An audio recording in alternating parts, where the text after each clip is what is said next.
Hi guys! Welcome to my channel, and for today's video, gulay naman ang lulutuin natin kasi lately puro na tayo karne, so kailangan natin ng pambawi. So ito yung gulay na tinatawag namin sa Bisaya na lauoy, pero kapag tatawagin sa Tagalog is laswa. May iba naman, ang tawag nila dito is dinengdeng, pero may kaibahan lang sa ingredients kasi ang dinengdeng kasi meron siyang bunga ng malunggay, pero itong gagawin natin ngayon is wala.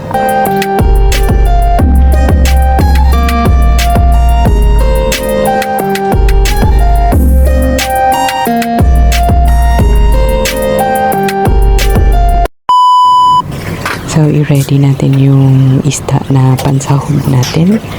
By the way, yan yung buto-buto ng isda na naitabi ko. May nabili kasi akong malaki. So, fish fillet ang ginawa ko sa laman. So, yan. Since konti lang kailangan natin, kahit buto-buto yan, meron pa tayong mahihimay niyan mamaya. So, yan siya. So, ganyan yung itsura ng isda na yan, guys. Pandawan yan sa amin sa Bisaya. Mahi-mahi naman yan siya in English. So, prituhin lang natin siya para maayos yung paghimay natin mamaya.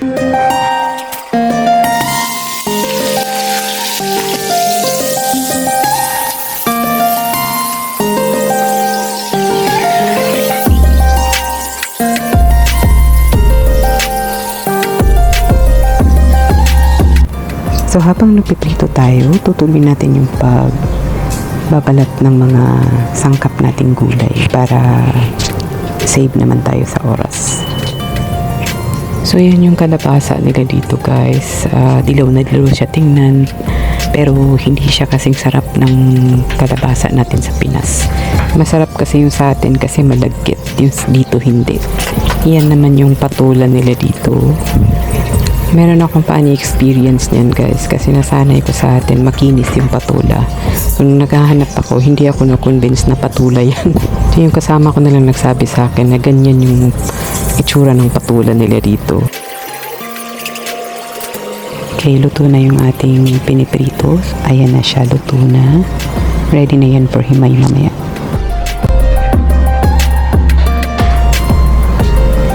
So, balik tayo sa ating pagbabalat.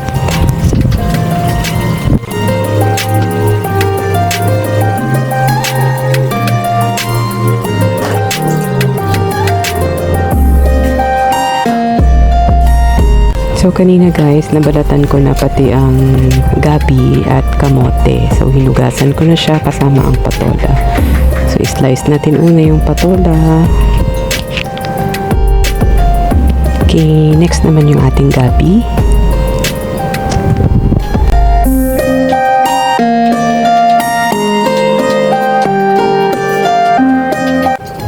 So, diretso ko na siyang ilagay doon sa kaldero na may tubig na nilagyan ko kanina. Kasi uunahin natin siyang ilaga. Isusunod natin ang ating kamote.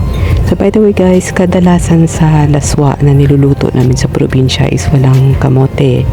So, one time nakatikim ako ng laswa na may kamote, nagustuhan ko yung lasa. So, from then on, naglalagay na ako. Kasi gaya nga ng sabi ko, yung kalabasa nila dito is hindi masarap. So yung kamote ang parang bumabawi sa lasa. Susunod natin ang ating okra. Bawat hiwa, guys, chinecheck ko kung may laman or may uod yung gitna. Kasi minsan hindi mo napapansin may uod yung sa may bandang gitna ng okra. So kailangan sigurado tayo. Isusunod natin yung ating tanglad. By the way, guys, ang mahal ng tanglad dito. So, yung isang piraso na yan, nasa mga 1.5 dirhams yan. So, nasa mga 18 something pesos yan. So, see, sa atin, nasa paligid lang yan or nasa bakuran lang natin yan. Dito mo talaga ma-appreciate kung anong meron tayo sa Pinas.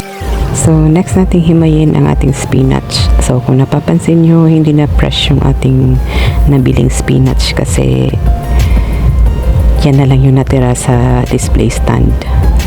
So, yan na. Hihimayin lang natin yan. Piliin natin yung medyo okay pa na dahon.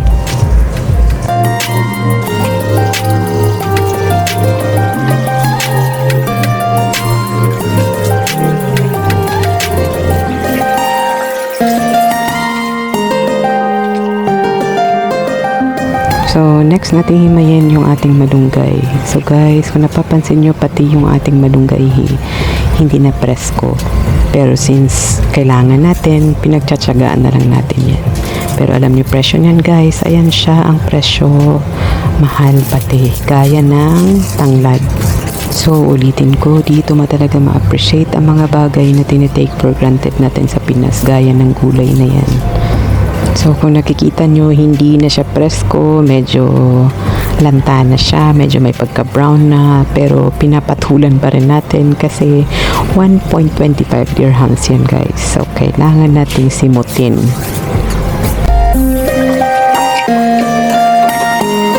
So, tapos na natin siyang himayin. So, kailangan natin siyang hugasan ng maigi dahil unang buhangin yan. So, ilang beses natin yung hugasan para ma-make sure natin na malinis na siya.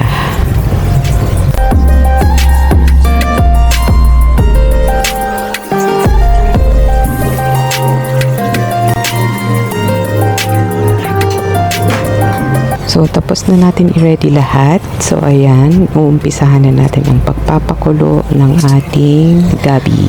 So, andyan na lahat yung ating mga ingredients. Kasama na yung isda na pinrito natin kanina. So, ready to cook na yung mga yan kasi malinis at nahugasan na yan. Tuin at pakukuluin lang natin ang ating gabi ng mga 4 minutes. And after 4 minutes, isusunod na natin ang ating kamote. At pakukuluin natin siya ng mga another 4 minutes ulit. So, malambot na yung ating kamote. Dagdag na natin ang ating kalabasa. Oops, medyo nakakatakot. So, kamayin na lang natin guys. So, kasabay ng kalabasa, lagay na natin ang ating luya, sibuyas, kamatis, at saka pati na rin yung ating tanglad. Tinira ko yung kalahati ng sibuyas kasi mamaya ko na siya isasabay sa paglagay ng isda. So, pakukuluin lang natin ang ating kalabasa ng mga 3 minuto. Pagkatapos ng 3 minuto, ilalagay na natin yung ating isda at yung kalahati ng sibuyas. Pakukuluin lang natin siya ng another 2 minutes para saktong maluluto yung ating kalabasa. Okay na yung ating kalabasa. Lagay na natin yung ating okra at tatakpan natin siya ng mga 1 minute para maiwasan natin yung pagka-overcook ng gulay. After 1 minute, dagdag na natin yung ating patola.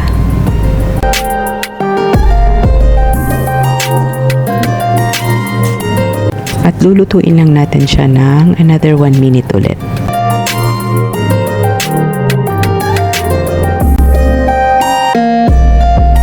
Okay, after 1 minute, titiplahan na natin siya para paglagay natin ng pinakahuling dahon nating gulay mamaya, hindi na tayo kailangan ng bonggang-bonggang halo. So, pakulo lang ng another half minute bago natin ilagay yung ating dahong gulay. At pagkatapos ng kalahating minuto, pwede na natin idagdag yung ating spinach. So, medyo mauna siya ng kaunti sa malunggay dahil medyo matinggas siya compare sa malunggay. Pero saglit lang natin siyang tatakpan at idadagdag na natin yung ating malunggay. Sabay na rin pati ang ating sibuyas dahon. Konting halo lang at ready na yung ating gulay. Thank you for watching guys at sana nagustuhan nyo ang video na to.